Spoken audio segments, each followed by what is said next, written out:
long story short, I was robbed. And in point of that robbery, I remember the guy putting a gun to my chest just right there and saying like, give me everything. Dr. Daniel Moses. Dr. Daniel Moses. Dr. Daniel Moses. A Forbes millionaire, a property investor, an author, A husband and a father. And he's on a mission to show you that being an entrepreneur isn't easy.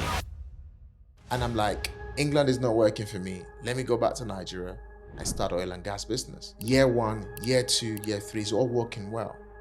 And now I start to go holidays. Bam. Late 2015. I get a phone call from one of my drivers. We just had an accident. He's out there screaming and shouting. And I remember just looking at my wife and telling my wife, you know, I quit being an entrepreneur. I quit being a business person. I was making over £10,000 profit, clear profit a month. Got myself an Uber license and I started driving for Uber. I'm driving so hard. One morning, I'm coming from Stansted Airport. I fall asleep on the wheel. Welcome to the CEO of You, Daniel Moses. Dr. Daniel Doctor. Moses. Ooh, doctor. My apologies. Thanks for traveling down from London, Kent. So we're going to begin, go straight into the deep end. You said you're an open book. Absolutely. I'm an open book. Let's begin. So the first question I have for you is, so upcoming in June, you have your book, second book? Yeah, second book coming out called The Test. We spoke on the meeting and you said the first chapter was your favorite chapter. Now, the name of this chapter was Push Through the Pain. Yes. Why is this your favorite chapter? Number one, the reason why the Push Through the Pain is my favorite chapter is that as entrepreneurs, we go through personal pains, we go through business pains, but sometimes we often let these pains that we go through in life be the reason why we actually never get to start, rather the reason why we want to quit. So chapter number 1, I go through my entire 22 years, of my entrepreneurship journey to kind of analyze, to see that everything that became successful in my life, I had to go through so much pain to achieving the next step. So, and watching the likes of the successful entrepreneurs out there, especially someone like Elon Musk, I was actually watching a video documentary on Elon Musk because I saw someone I study a lot. And he said that there were times where he started his business where he had to work round the clock, doing over 120 hours in a week to try to grow as an entrepreneur. So, but 22 years ago, I did not know that it was normal sometimes that you're going to have to work extremely hard to becoming a successful entrepreneur. So when we grow as entrepreneurs or rising stars, we often think from the very get-go, we become entrepreneurs, we're going to be financially ahead tomorrow. We're going to have everything we've ever wanted and all the successes are just going to drop in our faces by just making this little effort. Push Through the Pain tells you that actually, no, I had to go through so much pain. The pain of even being in gangs at the early part of my life, way back in university. I kind of share, before being in the gang, I was a sales guy. I was a guy who sells anything in school, in campus, in university. I sell books, I sell clothes, I sell cars, I sell anything sellable. I gained a lot of traction, became very popular in university. But very, very quickly, I became a target for different rivalry groups. Where was this back at? Way back in 2000, and I was in university between 1999 to 2004. Okay. So this was especially during the last 2 years of being in uni.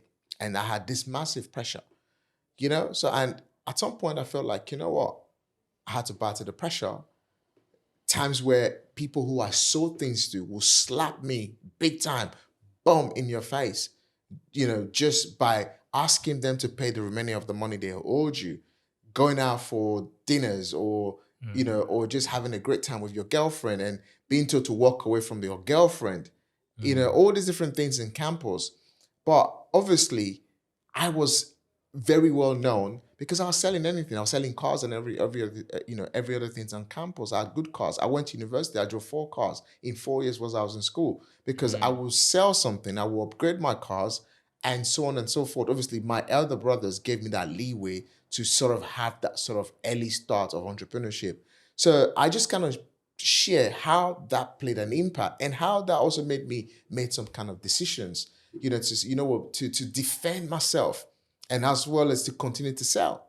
Yeah. But it got to a point where, the pressure was just too much and people were killing each other. And that had to motivate me to escape out of University of Benin, and as well as allowed me to escape into a country like England where I knew nobody. And I go just basically sharing how those little challenges that could have stopped my entrepreneurship mindset or actually changed my entrepreneurship trajectory in where I was thinking I was going to be successful. At that point I wasn't, but I had to leave. So Push Through Your Pain is just a chapter in the book where I look back, I'm like, whoa, two things. I could have, abandoned being an entrepreneur. That's number one. Number two, I could have probably even be dead right now. And obviously this is almost about 22 years plus ago. So what did I learn from that? How did I use that to kind of pivot to the point of the kind of level of success I've had now? A lot of entrepreneurs go through different things in their life, not actually applying, whether it being the mistakes, the errors, or the positive things that you did in your life to become the true version of yourself as a true entrepreneur. A lot of people think entrepreneurs fall from the skies. No, entrepreneurs are made through the challenges, the hurt, the pains, the struggles you go through in life, that makes you become the greatest version of yourself. So chapter number 1 is such a chapter where I literally share so many pains that I went through in my life, of over the last 22 years, and how that built my resilience level as a true entrepreneur that I am now. I like it. Perfectly well said. So besides the first chapter, is there any other chapters you loved while writing the book? Yeah, absolutely. Another chapter I really love about the book is The Overcoming Entrepreneur. Please talk to me about that. The Overcoming Entrepreneur is just when you've pushed through the pain and you think all things is working, all right? The sun is shining. Yeah. And all of a sudden, bam, another challenge. You're asking yourself all these different questions. When do I actually get there? So I'll give it a very similar example. Chapter number 1, I spoke about push through the pain, and I spoke about my early days in life, how I became a member of a gang and I was selling things. I arrived in the United Kingdom, for example, and I got here and I had to do all different types of linear job and eventually learn selling things, again in the UK, and that built up a business.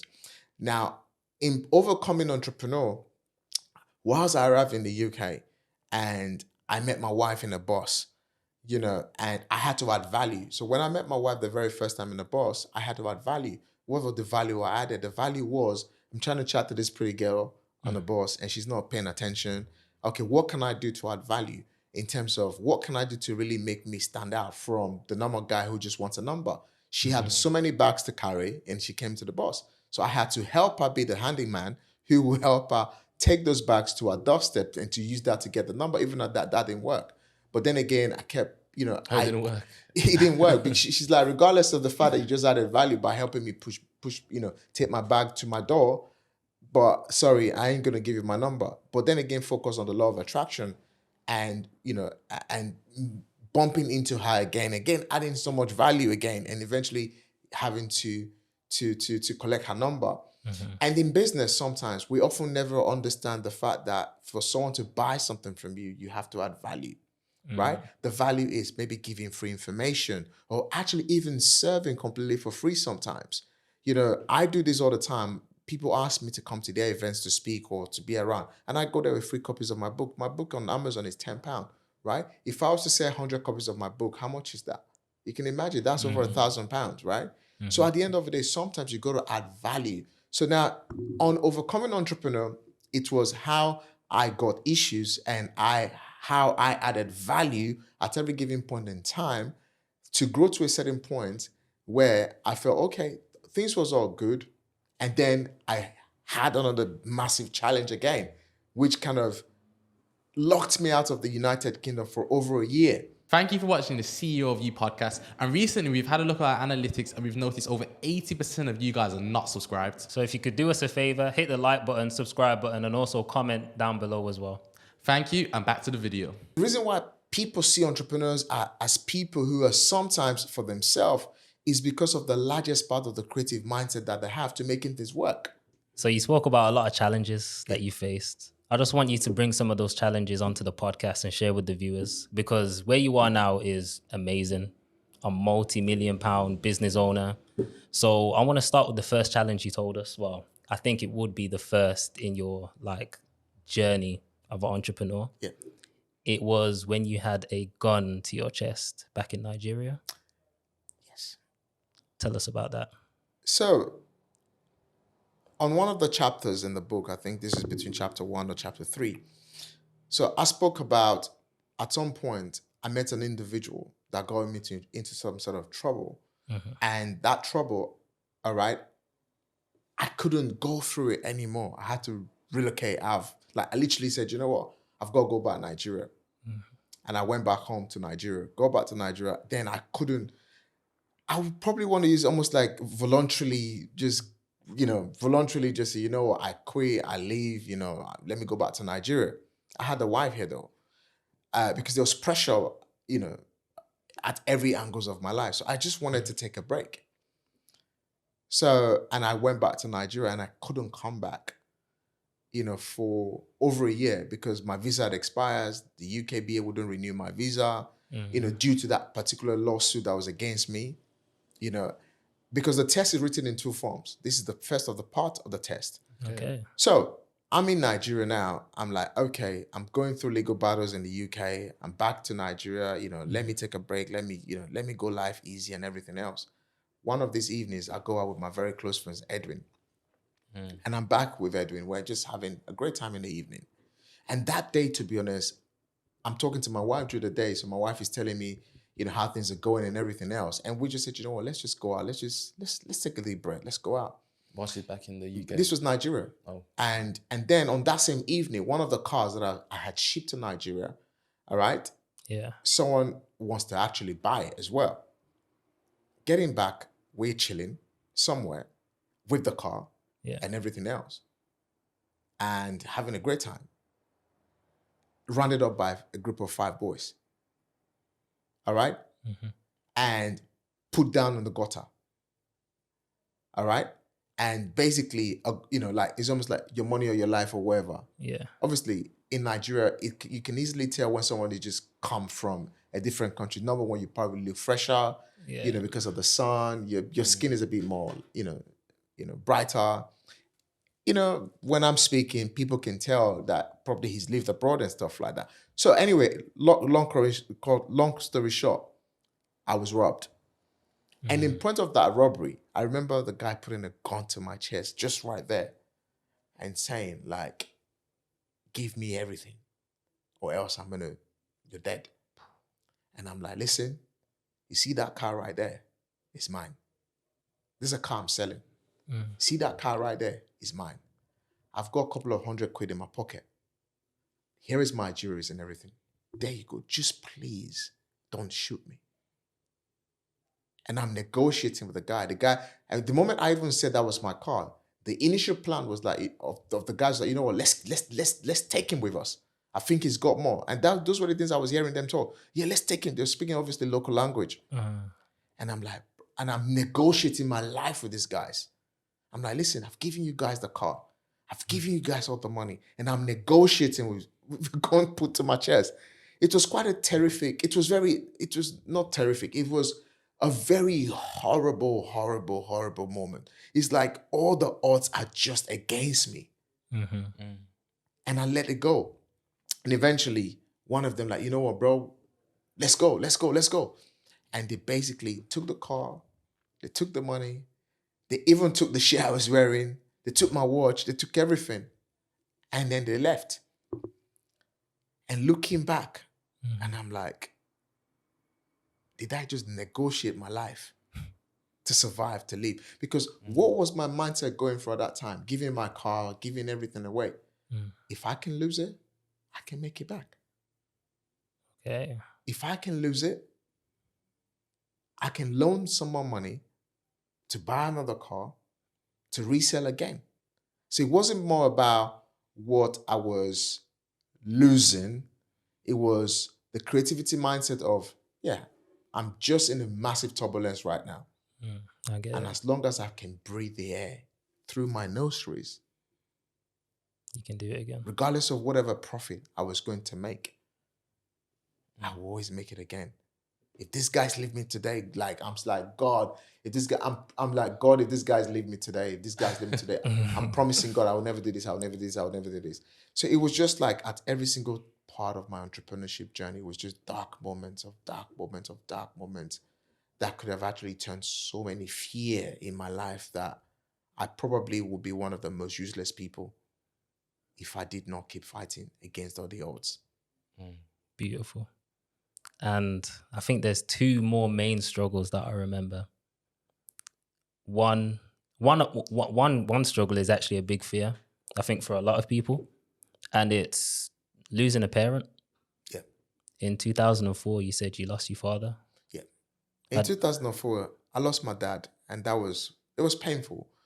You know, I was young, I was about to graduate from University of Benin. Yeah. Yeah, my dad was a great guy. When I say great guy, indeed it was a great guy. 30 children, 7 wives, 26 of my late father's children. I don't know some of my siblings. He was a great guy. Sometimes I say, you know what? I wish my dad worked a bit more as hard as I'm working, kind of. He built this kind of name that I'm building for myself now, where my son, God willing, in the next future, my son will be known for some certain things. Obviously, he did his best, right? And I love my dad very much. I knew him. It's not like I really knew my dad. He was a great guy. Even though he didn't raise me, my mother raised me. The reason why my mother raised me was my mother left my dad when I was 10. Okay. My other brothers was like, you know what? Because all the women live in the same house. So, and, in Africa, polygamy, there's a lot of diabolic stuff that goes around. So my mom, my brothers built a house for me, so my brothers pay through my school fees and everything else. And for that, when I lost my dad, I remember 2 days before, I'd just been with him. And what killed my dad actually was that he was feeling unwell and he went to a chemist and bought himself a tablet called Maluxin. What does that And do? it's a malaria tablet. Okay. He got malaria tablet. Okay. And, because in Nigeria, you can just go to a chemist, like a pharmacist. Yeah. And then you can buy whatever you want. And just like we have pharmacists in England. Well, he bought the fake one at that particular place. He was a chain smoker. So, and instantly the tablet that he got flared up. Within 24 hours, he was rushed into the hospital. Because he was a smoker for a very long time, his heart enlarged very quickly. Oh. By 2:00 the next day, he was dead. So it wasn't like he was sick for like days or something. What we know and we remember that he was ill, he took himself to the chemist, which is called a pharmacist in Nigeria. He bought the tablet, took it, relaxed a little bit, and then the next day things just got worse. By 2:00 the next day, as soon as they discovered he had heart enlarged, as soon as we took him to the hospital, they checked him out and discovered he had a heart enlargement. The moment we were rushing him to the next hospital, making an arrangement to move him from a private hospital to UBTH, University of Benin Teaching Hospital is called. And within an hour, I'm in school, to be honest. I was in school. And I remember myself and my girlfriend then, we were in a restaurant, lunch, and I get a text message. Where you come home now? What's going on? Just come home. Wherever you are now, just come home. Yeah.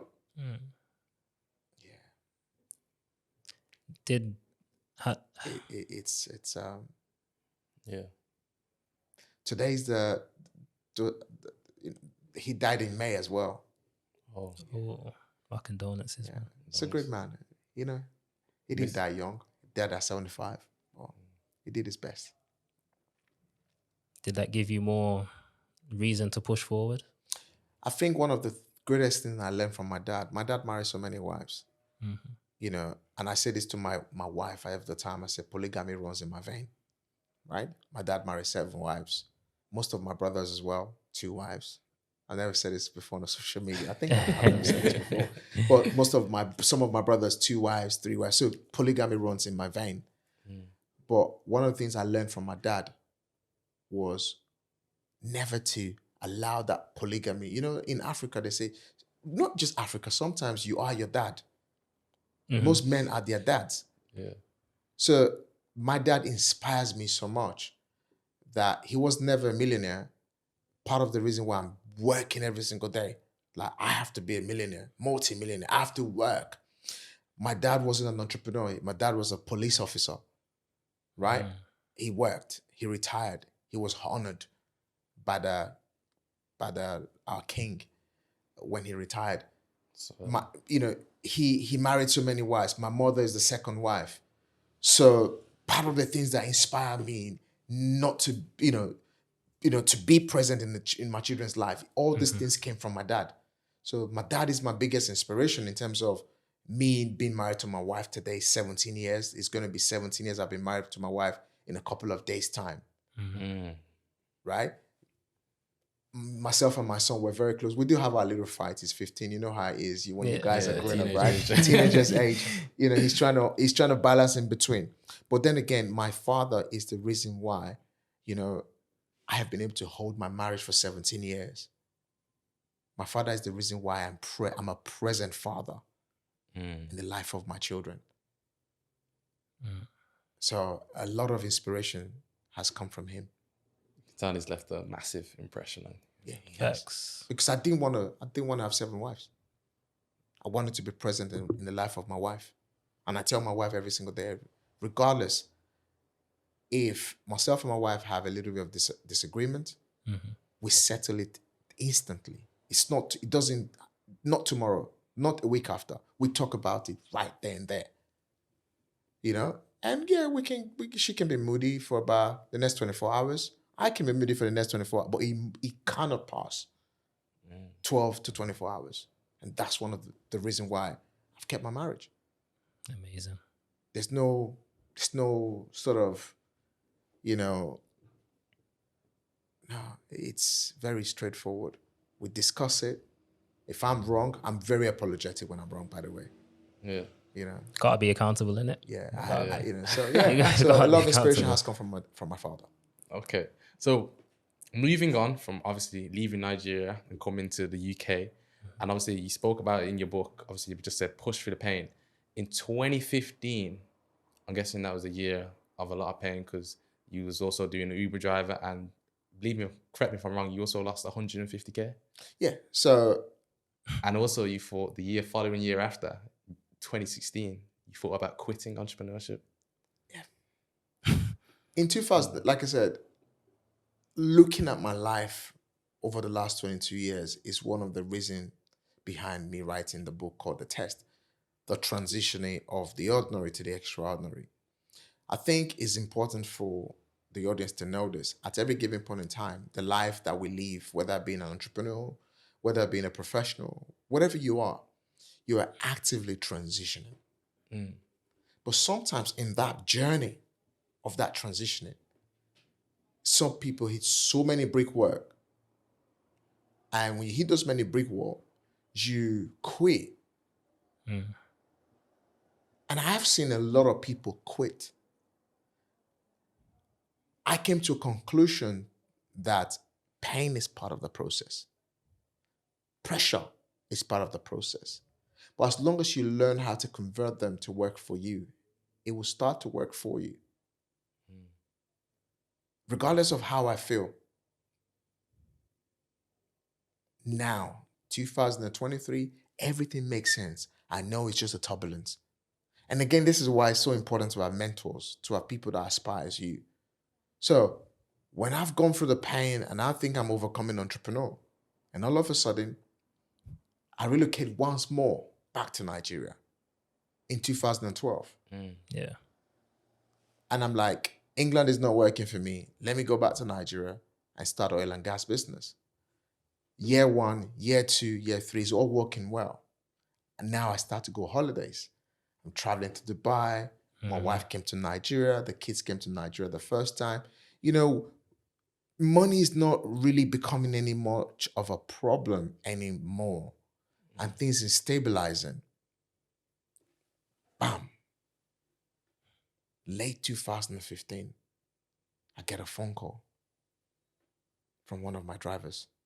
And he's out there screaming and shouting. He spoke Nigerian language. Oga, what is it, Mr. Paul? And he's like, we just had an accident. 65 liters of truck, petroleum product, tankers, running into each other, somersaulting into the valley, blowing up.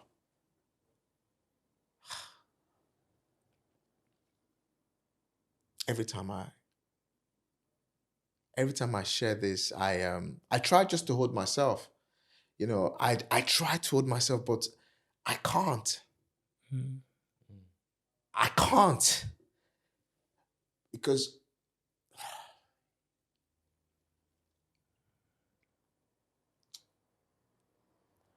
I think challenges make you, you know?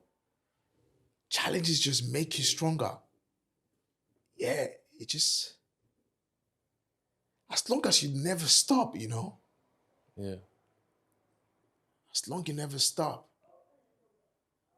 And I remember just looking at my wife and telling my wife, you know, that's it. No more. I'm like, that's it. No more. You know, I just try. You see, I say no more entrepreneurship, no more business. No more. I'm like, no more. I'm like, no more, no more. And I don't even know how we even survive for the next couple of months. And I just quit. I quit being an entrepreneur. I quit being a business person. So what happened? What did you do?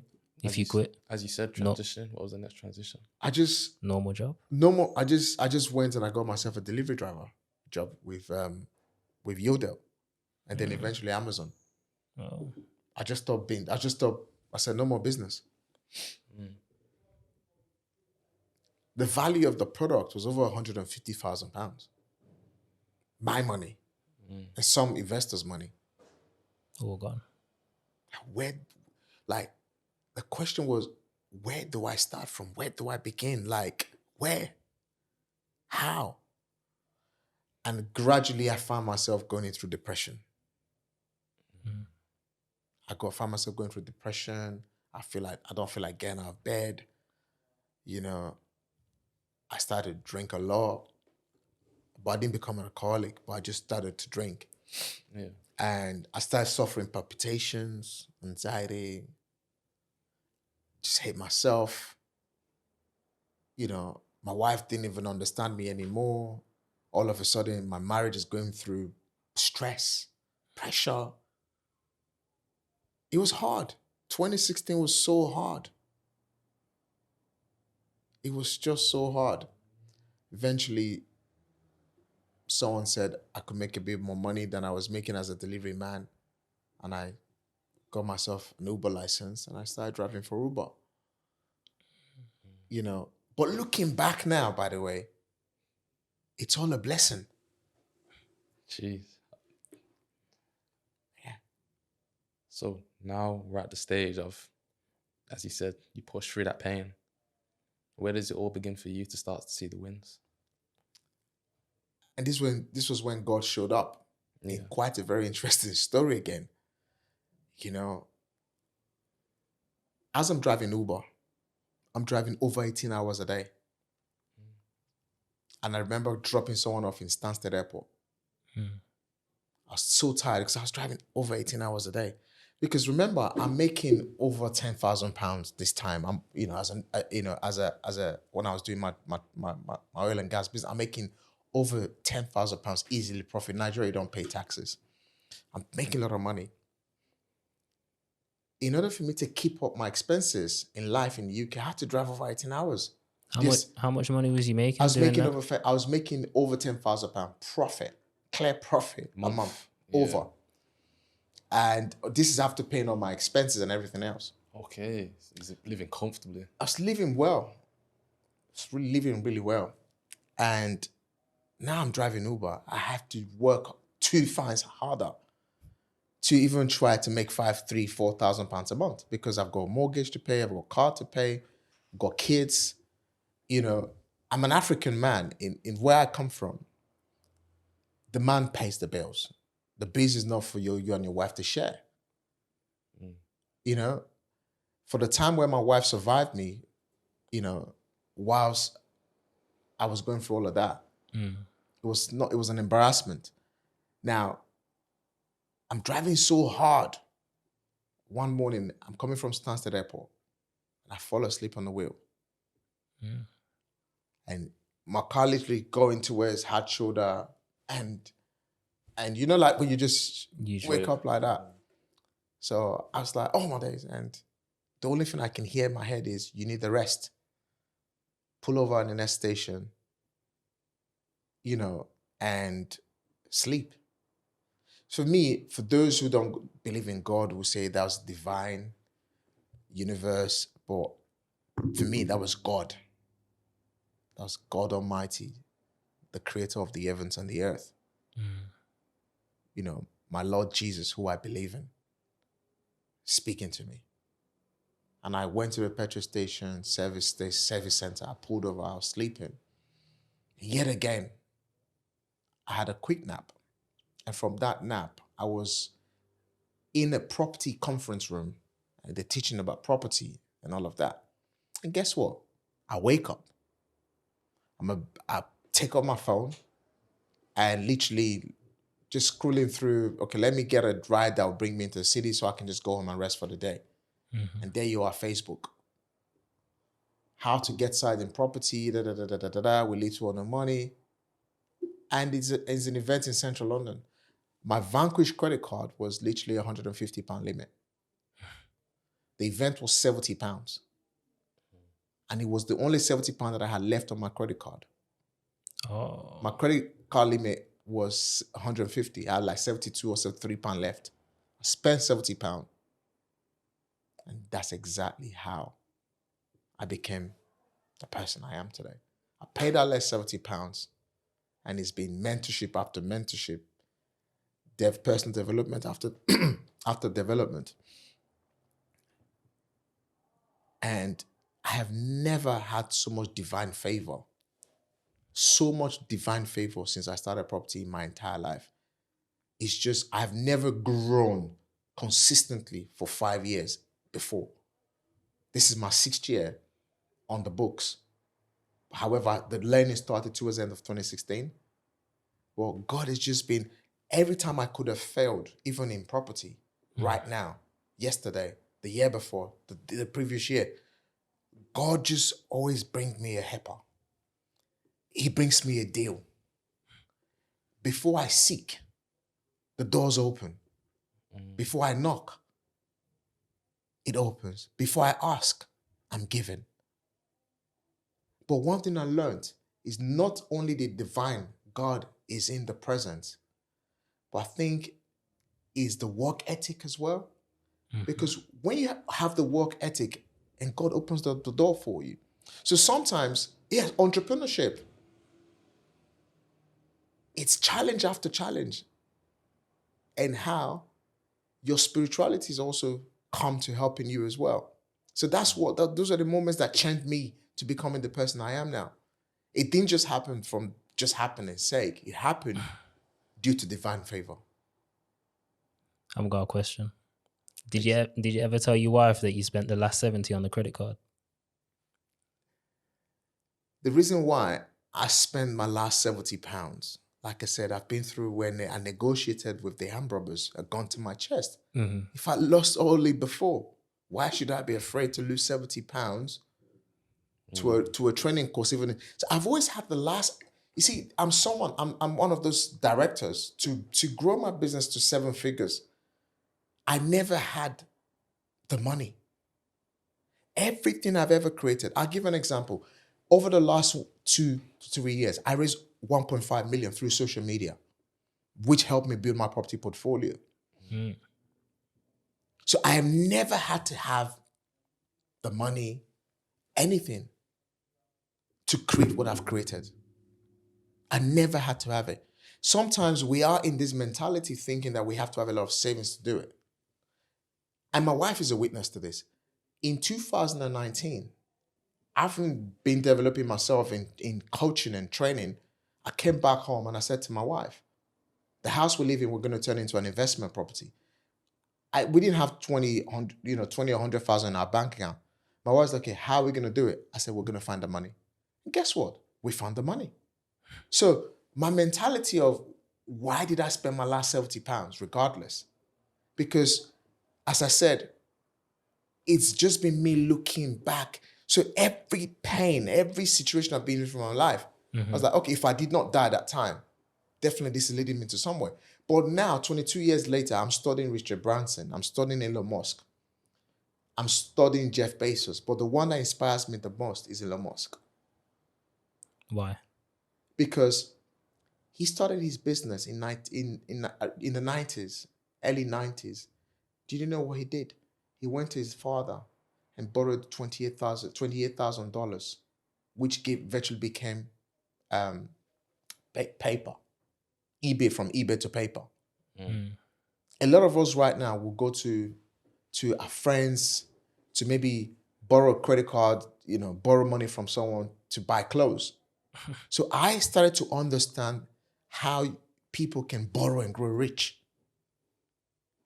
And my mind completely transformed that actually successful people never have money to do what they want to create. In fact, the United Kingdom don't have the money to run the country, but yet the country is being run. So if only human beings can actually learn to borrow for the right reason and not for the wrong reason, we all can actually start to create the life of our dream. Is it easy to do it? No. Does it come with a lot of pressure? Yes. But as long as you're borrowing to do it in the right thing. So for me, spending that last 70 pounds, regardless of where my mindsets are, it gave birth to the multi-million pound property portfolio that I have today in London, gradually spreading across England, just little bit. So when I look back 20 years from now, by that time I'll be 63 years old. I'm going to be like, whoa, thank goodness I made those choices. But I wish I knew them early enough. At least you know him now. Well, Absolutely. So I've noticed this, and I'm pretty sure Ajene has. One person you've mentioned a lot in your story is your wife. How much of a significant value does she hold to you? Because she's been through the thick, the thin, the goods, the highs, and she's still even there now. No word of a doubt, a lot of women who would have been married to a man like me would have been divorced. It's very straightforward. No disrespect to the English culture and the British culture. I'm African, I'm Nigerian, you can't take that away from me. I think marriages in England is built only for the good times, not for the bad times. So a lot of kudos to my wife because she's seen in those darkest moments. Those darkest moments where every single woman would basically look and say, listen, I don't understand what's going on in your life. Whatever this is, sorry, I'm tired. I mean, we went through 3 divorce attempts. The 3 divorce attempts, it wasn't because of her, it was because of me. It was I. I'm like, this is getting too much on me. I don't think it's gonna work. Let's leave it. But she picked up the courage and said, you know what? I'll ride or die with you. But again, 23 years of experience of going through different things that only in the last 17 years, my life kind of I've enjoyed the last 5 years of this new terrain. Yeah. So, and without my wife, I've never really said this before, but without my wife, I don't think, I always knew I'd be successful, but I think without my wife, I wouldn't be as successful as I am at this very minute. Because she is someone who has seen me in those dark times and she's still there. She's been through a lot with me. And like I said, there's things I've been through that a lot of women wouldn't take. Just don't leave that guy. Okay. But then again, I'll spin this around quickly. Okay. Go on. See that big smile? I know. It sounds Big like- smile. Let me switch it. Go on. Go on. I'm sure she's going to be proud of me, and she is proud of me because, like I said, I would always be successful anyway. But then again, if she has worked so hard with me, which happens in the real life, a lot of people are not patient enough sometimes. So imagine if she didn't go through all those pains with me and to what we're building now, and she all of a sudden see me this successful. I'm sure she'll be like, why did I just not be patient enough? And sometimes we often quit at the verge of our miracles. So I'm sure if she did not pull through with me, and with the level of success that I think I have achieved, she probably would have regretted it. So sometimes just know, keep pushing. Help is coming. Keep pushing. Help is coming. A lot of us quit our marriages, relationship, friendship, and a lot of people are too quick to burn the bridges just at the verge of the miracle. So I'm just thankful that God gave me a good woman. Amen. Shout out. Is it Mrs. Moses? Yes, Mrs. absolutely. Moses. Shout out Mrs. Moses. So tell us about now. Your business is a wealth, property, education. Well, I run a corporation called Property Wealth. So within Property Wealth, we have 7 entities. Okay. So we have the management arm of the business. Mm-hmm. We have the property development arm of the business, focusing on co-living space and HMOs. Okay. And then we have a portfolio building where we help busy professionals to get onto property without needing education and all of that. We just basically do it, help them get into to build a property portfolio hands off. And then I run a educational company as well. So where I have, over the last 3 years, educated at least 1,000, people. Currently, if I'm very correct, a lot of people have anticipated that we're one of the fastest growing, diverse, educational company in the UK, trying to get to the top like the big boys. And as well as I run an investment entity as well within the organization. And so I think if I'm right, that's about 5 or 6 now. And 6. Yeah, and as well as we run a joint venture SPVs. So joint venture meaning for some of our investors coming into the company, and we co-own assets in that entity. Okay. Nice. So if I was someone who was interested in getting into property, because you see a lot of schemes from get rich quick schemes, or there's a lot of facade on the internet. So just go back to what I was saying. So if I was someone who wanted to get into property, where would I start? Number one, there's no such thing as get rich quick in property. I think it's all a myth. It's a massive deceit on getting rich quick. And I think everybody should be debunking from it. You can't get rich quick in property, except if your problem in life is £1,000. You take one rent to rent, the rent to rent makes you £1,000, you're happily ever after.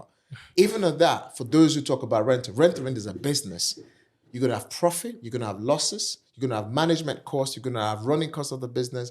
So if you're making £1,000 from a rent to rent deal, and then your expensive is £1,500, then you're still not making money. I think people just need to understand, property is a long-term investment journey. It's a get rich for sure, as long as you set a plan. I teach something called the wealth creation formula. And the number one step on the wealth creation formula is get knowledge. Get knowledge. Number 2 is have a plan. Set yourself a 5-year goal. Okay, I'm starting in property, deal sourcing, rent to rent, lease option, property development, whatever that is. Set a 5-year plan. The reason why a lot of people get started in property and quit within the first 6 months to a year is because they don't have a plan. So over the last 5 years, I've been in the game, and I saw how it's taken me blood, sweat, and tears to build what I have built. I started learning about property in 2016, and I started teaching in 2020.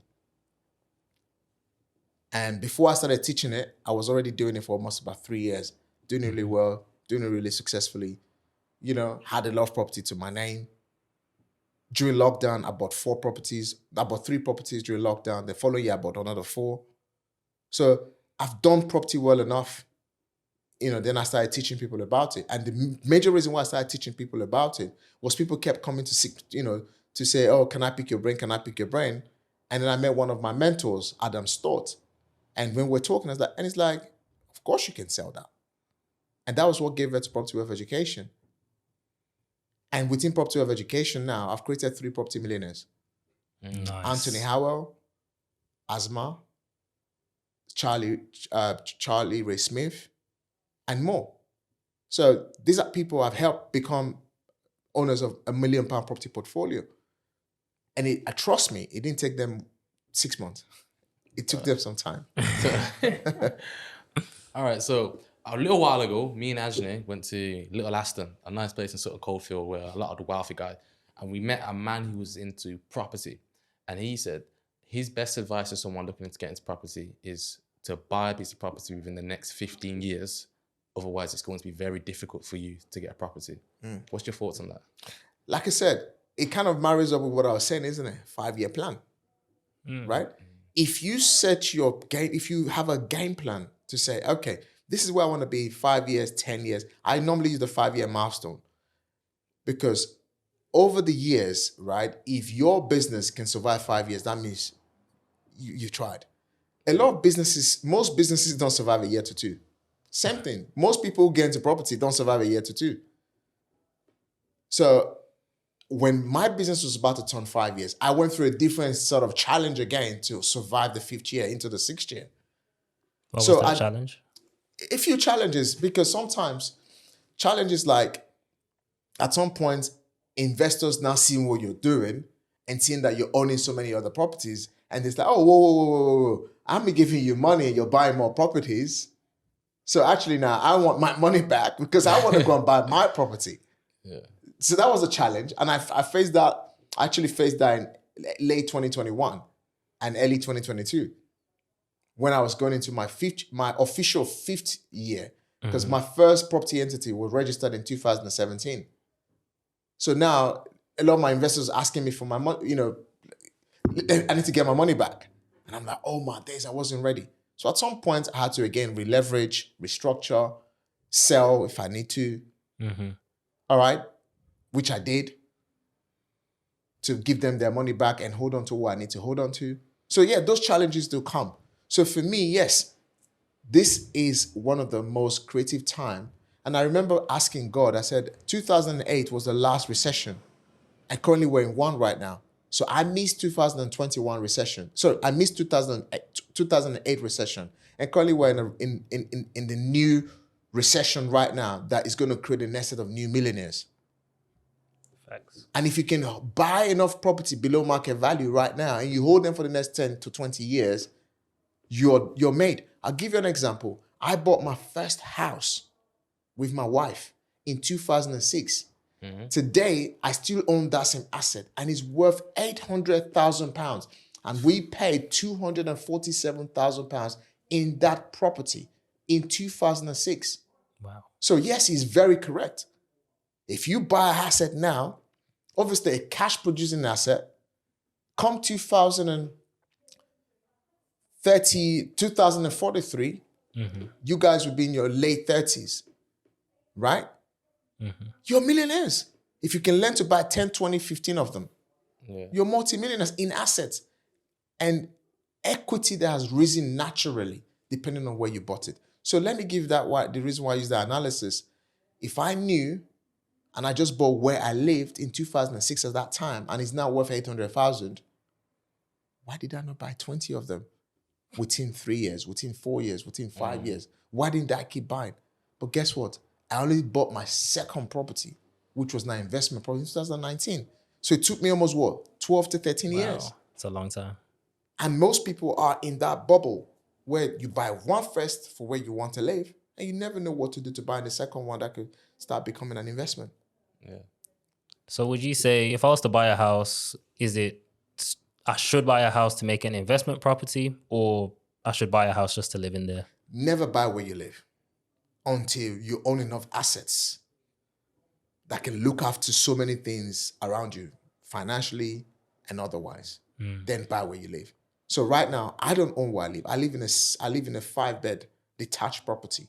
The rent a month is about £3,000. The cost of running the house is another £1,000. So it costs me about £4,000 to run where I live. All right, and it's one of the most coolest areas in Bromley. Nice. You know, Shout it out, man. Shout it out. absolutely. Yeah, and the cheapest property on where I live is 1.2 million. The house actually is worth about 1.8 million. Now, I've created a business that pays for that £4,000 cost. And I work from home. Now, I am owning more properties that's helping me look after the certain things.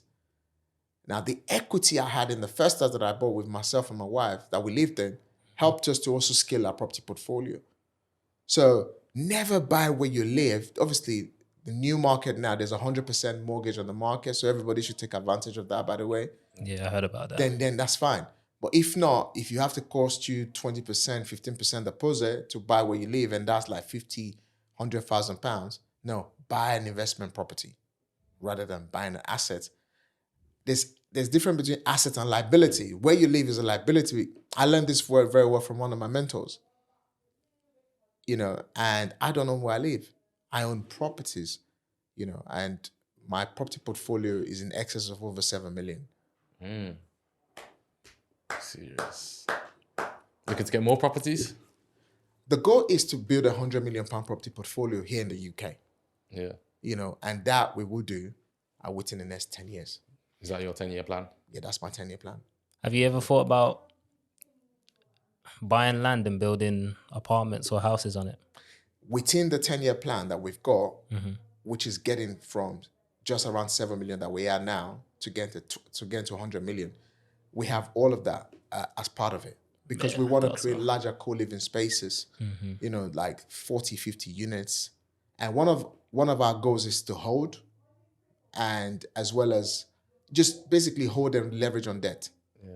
Yeah, so leverage on debt, sell when we need to, you know, and keep, you know, and keep when we need to. Okay. I don't know how we didn't mention this. You're on Forbes. Well, yes, I am currently a member of Forbes Coaches Council, 2023, a prestigious, you know, community of very successful coaches, Very business, prestigious. very prestigious.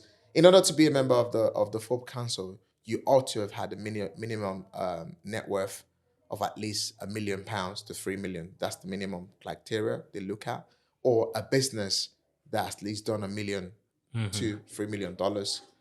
You know, that's one of the you know, criteria. You know, and I had to go through about 4 interviews, you know, in order to be approved into becoming a member. And yeah, it's a great place.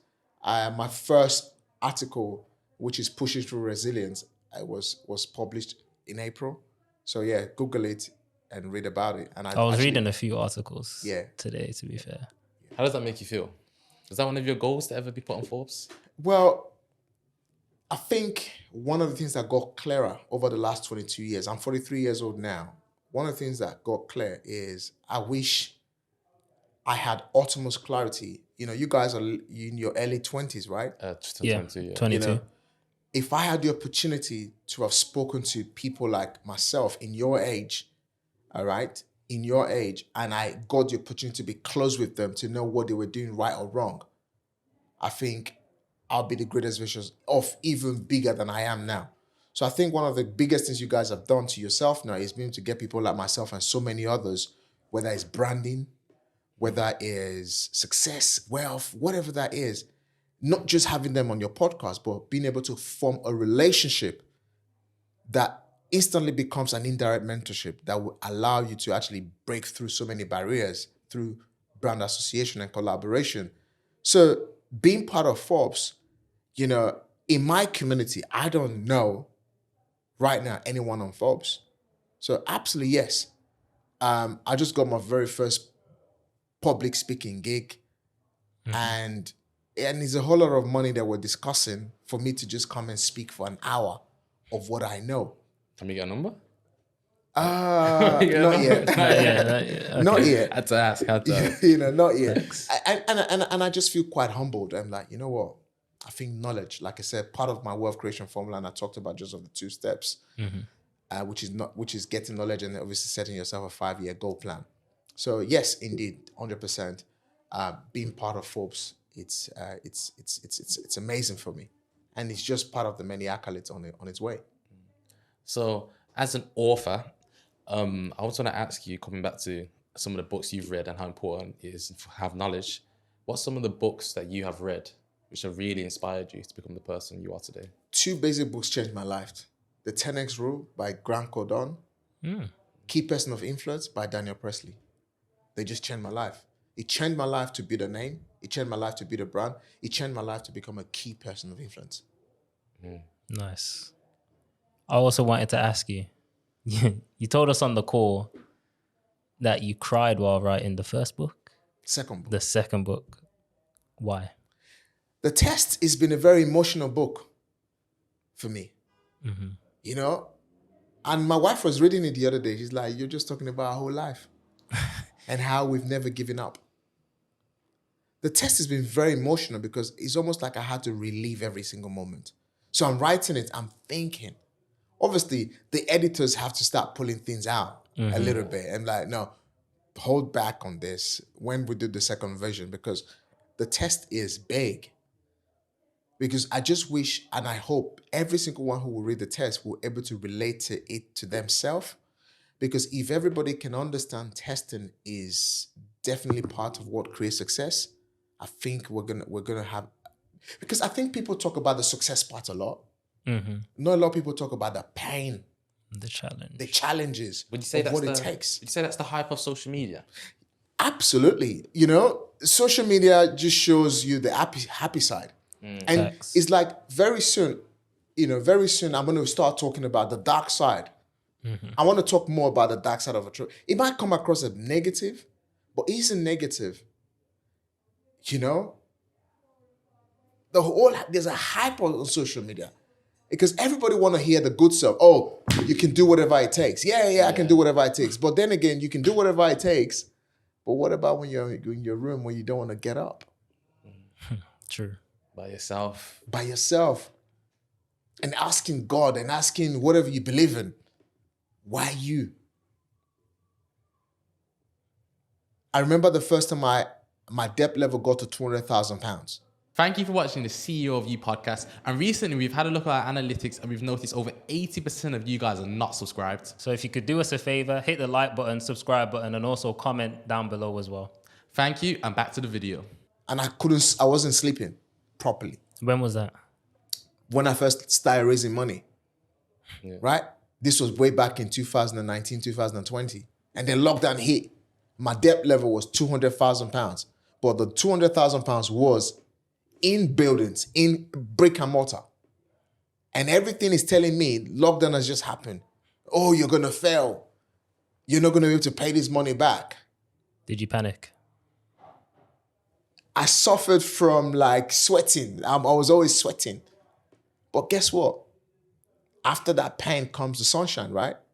A couple of months later, my property got revalued at £700,000 and I made my first £300,000. And I remember not being able to sleep for over 2 weeks. And I'm looking at my account balance, 300K. I'm like, woohoo. But again, you had to go through that anxiety. You had to go through, and I think for me, I want to start talking about it's normal to go through those things because without those anxiety sometimes, pressure sometimes, you're not going to have resilience level to push through to becoming a overcoming entrepreneur.